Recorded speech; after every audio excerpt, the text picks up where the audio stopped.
అంగన్వాడీ టీచర్లకు 2 లక్షలు, ఆయాలకు 1 లక్ష. అంటే ఏంటంటే రిటైర్మెంట్ ప్యాకేజీపై త్వరలో ఉత్తర్వులు మంత్రి సీతక్క. అయితే పదవి విరమణ పొందే అంగన్వాడీ టీచర్లకు 2 లక్షలు, ఆయాలకు హెల్పర్లు 1 లక్ష రిటైర్మెంట్ ప్యాకేజీని పంచాయతీరాజ్ శాఖ, మహిళా సంక్షేమ శాఖ మంత్రి దర్శని అనసూయ సీతక్క ప్రకటించారు. దీనికి సంబంధించిన ఆర్థిక శాఖ ఫైల్ క్లియర్ చేసిందని 2-3 రోజుల్లో అధికారిక ఉత్తర్వులు వెలువడతాయని చెప్పారు.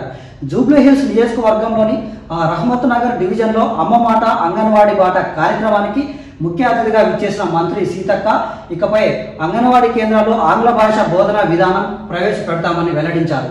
ఆయా కేంద్రాల్లో విద్యార్థులకు యూనిఫామ్స్, ఆట వస్తువులు అందించినట్లు తెలిపారు. కార్పొరేట్ స్కూళ్లకు ఏమాత్రం తీసుకోని విధంగా ఉన్న అంగన్వాడీ కేంద్రాల్లో పిల్లలను చేర్పించాలని తల్లిదండ్రులకు విజ్ఞప్తి చేశారు. ఈ సందర్భంగా చిన్నారుల చేత మంత్రి సీతక్క మొక్కలు నాటించారు. మై ప్లాంట్ మై ఫ్యూచర్ అనే చిన్నారులతో పలికించారు. మహిళా శిశు సంక్షేమ శాఖ కార్యదర్శి Vakati Karuna, commissioner Kanthi Wesley, Rahmat Nagar division corporator CN Reddy పాల్గొన్నారు. అయితే రేవంత్ రెడ్డి సర్కార్ ఏంటంటే అంగన్వాడీ టీచర్లకు ఒక మంచి గొప్ప రిటైర్మెంట్ ప్యాకేజీని ప్రకటించిందనమాట. అయితే అంగన్వాడీ టీచర్లకు 2 లక్షలు, ఆయాలకు అంటే హెల్పర్లకు 1 లక్ష రూపాయలు. అంటే రిటైర్మెంట్ అయిన తర్వాత వీళ్ళకి ఇదొక ప్యాకేజ్ అనేది రాబోతా ఉంది. కాబట్టి ఇదొక బృహత్తకరమైన కార్యక్రమం. కాబట్టి దీనివల్ల అంగన్వాడీ టీచర్లకు మరియు ఆయాలకు లబ్ధి చేకూరుతుంది అని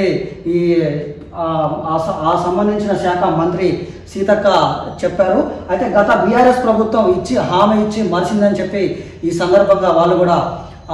సందర్భంగా మంత్రి సీతక్క చెప్పడం జరిగింది.